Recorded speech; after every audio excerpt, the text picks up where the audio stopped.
ভাই হ্যাঁ মালিক গুরু মাইরা লেবা ভাই হ্যাঁ আর দেখুন না ভাই চিন্তা মুরগি আয় মুরগি আয় মুরগি আয়। রাত গভীর হলেই সাভার বাসস্ট্যান্ড এলাকায় নেমে আসত এক অদৃশ্য আতঙ্ক। দিনের কর্মব্যস্ততা শেষে যখন শহর স্তব্ধ হয়ে যেত, তখনই অন্ধকারের আড়ালে সক্রিয় হয়ে উঠত এক দুর্ধর্ষ অপরাধী চক্র। পথচারী, শ্রমজীবী মানুষ আর দূরপাল্লার যাত্রীদের কাছে এই এলাকাটি হয়ে উঠেছিল এক মূর্তিমান আতঙ্ক।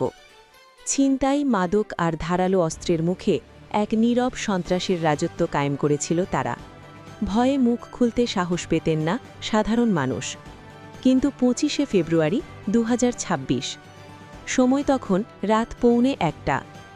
সাভার আর্মি ক্যাম্পের একটি নিয়মিত টহল দল যখন বাসস্ট্যান্ড এলাকায় পৌঁছায়, তাদের নজরে আসে কিছু মানুষের সন্দেহজনক গতিবিধি।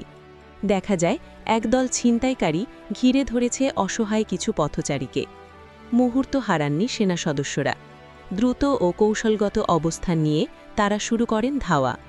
টানটান উত্তেজনার মধ্যে দিয়ে ঘটনাস্থল থেকেই পাকড়াও করা হয় 2 অপরাধীকে। তাদের কাছে পাওয়া যায় দেশীয় ধারালো অস্ত্র ও মাদক। অভিযান সেখানেই থেমে থাকেনি। আশেপাশের অলিগলিতে চালানো হয় ঝটিকা তল্লাশি। একের পর এক পয়েন্টে অভিযানের মুখে আটক হয় আরও 2 জন। প্রাথমিক জিজ্ঞাসাবাদে বেরিয়ে আসে চাঞ্চল্যকর তথ্য। দীর্ঘদিন ধরে সংঘবদ্ধভাবে তারা সাভারের রাতকে জিম্মি করে রেখেছিল। আটককৃতরা হল জাহাঙ্গীর আলম, রিপন মিয়া এবং মাত্র 18 বছর বয়সী শাহিন ইসলাম ও রাসেল। তাদের কাছ থেকে উদ্ধার করা হয়েছে বিপুল পরিমাণ ইয়াবা, হেরোইন, গাঁজা, মদ এবং মাদক বিক্রির নগদ অর্থ। উদ্ধারকৃত অস্ত্রের ধরন দেখে বোঝা যায় যে কোনো সময় বড় কোনো রক্তক্ষয়ী সংঘর্ষ ঘটাতে দ্বিধা করত না এই চক্রটি।